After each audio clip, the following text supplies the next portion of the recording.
La CIA organisait une vente aux enchères tous les 6 mois. Le matériel réformé était vendu au public. Roger trouvait cette vente fantastique. Le commissaire-priseur cria « Adjugé ». L'obus d'artillerie fut attribué à l'homme qui tenait un chat en contrebas. Oh, it's not for me. It's for downtown Pittsburgh. Ensuite, ce fut un bateau. Stan avait toujours rêvé d'en posséder un. Il s'imaginait boire des bières et manger des frites à bord. Roger fit immédiatement une offre. De nombreux enchérisseurs se disputèrent âprement. Roger se leva et demanda s'il y avait de la poudre blanche sur le bateau. Le commissaire-priseur confirma qu'il n'y en avait pas. Les concurrents retirèrent leurs offres instantanément. Roger et Stan récupérèrent le bateau chez eux. Jeff était ravi de leur achat. Il mentionna avoir grandi sur des bateaux. Stan remarqua que le tour du pistolet avait parfaitement fonctionné. Soudain, Roger pointa un pistolet sur Stan. Stan enleva sa veste pour travailler sur le quai. Alley fit irruption en annonçant une agression.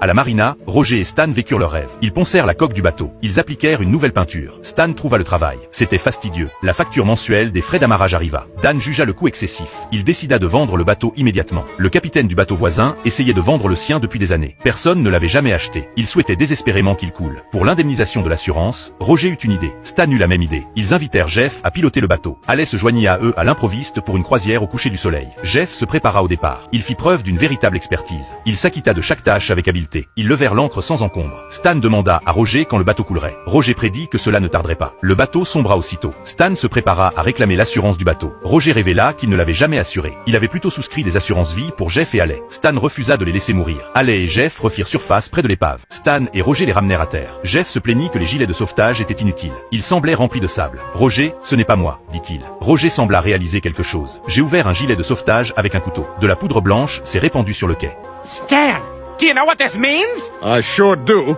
It means all 3 of you are going to prison. Wait, what? Alors que Steve se promenait au bord du lac, il a accidentellement découvert un cadavre. Ils ont immédiatement appelé la police. Cependant, au lieu de gérer la situation, les policiers se sont contentés de boucler la zone. Steve est allé demander de l'aide à Roger, et ils se sont rendus au lac pour enquêter. En fouillant les ordures éparpillées, ils ont supposé qu'une fête avait eu lieu. D'étranges peintures sur les rochers et des traces de drogue rose au sol ont attiré leur attention. Ils se sont dirigés vers le quai pour vérifier, et ont trouvé un livreur en train de décharger une cargaison ornée des mêmes symboles que les peintures rupestres. Après avoir dépensé quelques centaines de dollars, ils lui ont soutiré une adresse de livraison. Ils se sont ensuite déguisés en livreurs, et sont allés au magasin de fruits. Ils se sont rendus à l'entrepôt, et ont trouvé une trappe dissimulée sous un tapis, révélant une usine secrète. Il s'est avéré que la drogue rose était fabriquée à partir de ramboutans. Ils ont décidé d'appeler la police, mais de retour au lac, ils ont croisé un cerf et ont remarqué des morceaux de tissu sur ses bois qui correspondaient parfaitement aux vêtements du cadavre. Oh my God!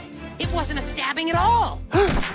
Goddamn deer did it! Steve a tout raconté à la police. Mais la police était déjà corrompue par l'organisation secrète. Ils ont immédiatement classé l'affaire. Roger était prêt à laisser tomber, mais Steve n'a pas lâché prise. Il a continué à enquêter. Roger a découvert sur l'ordinateur de Steve que l'organisation tenait un rituel au bord du lac. Roger s'est infiltré pour sauver Steve. Mais les membres de la secte les ont repérés et ils ont été assommés. La secte s'apprêtait à les sacrifier au cerf.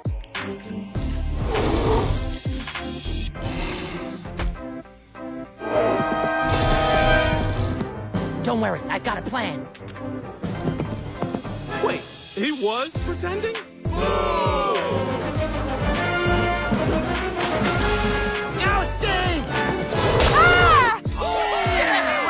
Entre-temps, les drogues s'étaient dissoutes dans l'eau du lac, rendant les animaux anormalement agressifs. Les membres de la secte ont été attaqués et déchiquetés par les animaux enragés. Finalement, Steve et Roger ont réussi à s'échapper de cette situation périlleuse.